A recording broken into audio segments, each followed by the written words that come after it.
দরজায় টোকা মারছে বইমেলা।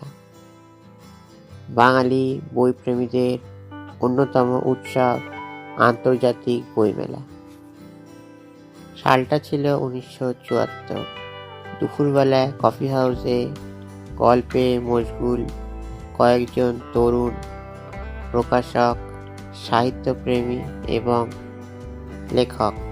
গল্পের ছলে প্রসঙ্গ ওঠে বাংলা বইয়ের বিক্রি নিয়ে, কিভাবে ছড়িয়ে দেওয়া যায় বাঙালি প্রকাশনা জগৎটাকে, কিভাবে বেশি করে বাংলা বই পৌঁছে দেওয়া যায় বাঙালির ঘরে ঘরে। কফি হাউসে বসেই ঠিক করা হলো কলকাতা ইচ্ছুক প্রকাশকদের পসরা নিয়ে একটি বইমেলার আয়োজন করা হবে। কালের চাকায় পথ চলা শুরু হলো কলকাতা বইমেলা। শুরুর দিকে এই সিদ্ধান্তকে অনেক প্রকাশকরাই মানতে চাননি, কিন্তু দমানো যায়নি সেই দিনে বইমেলার উদ্যোগকে। প্রথম বইমেলায় 34 জন প্রকাশক মিলে 54টি স্টল দিয়েছিলেন। তখন বেশিরভাগ প্রকাশক অংশ নেননি বইমেলায়। 1975 সালে তৈরি হলো পাবলিশার অ্যান্ড বুকসেলার গিল্ড। তখন গিল্ডের প্রথম সভাপতি হলেন সুশীল মুখোপাধ্যায়। শেষমেশ 1976 সালে 5ই মার্চ শুরু হলো কলকাতা বইমেলা।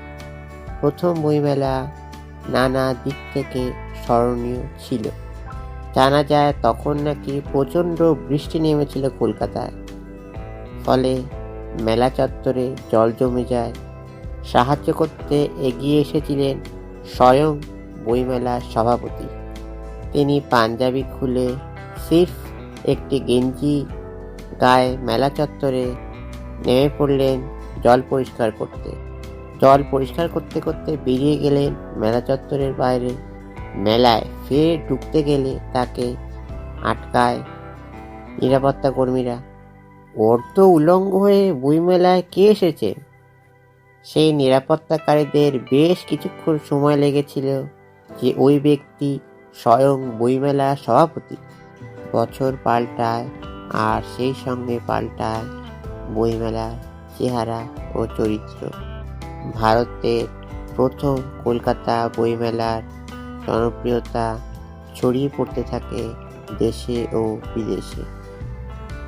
এরপর 1983 সালে বইমেলায় এসেছিলেন আন্তর্জাতিক প্রকাশনা সংস্থার সম্পাদক।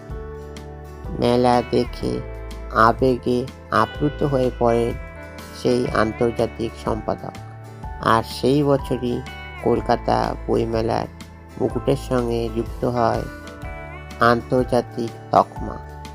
গোটা পৃথিবীর কাছে কলকাতা বইমেলা পরিচিতি পায় আন্তর্জাতিক কলকাতা বইমেলা হিসাবে।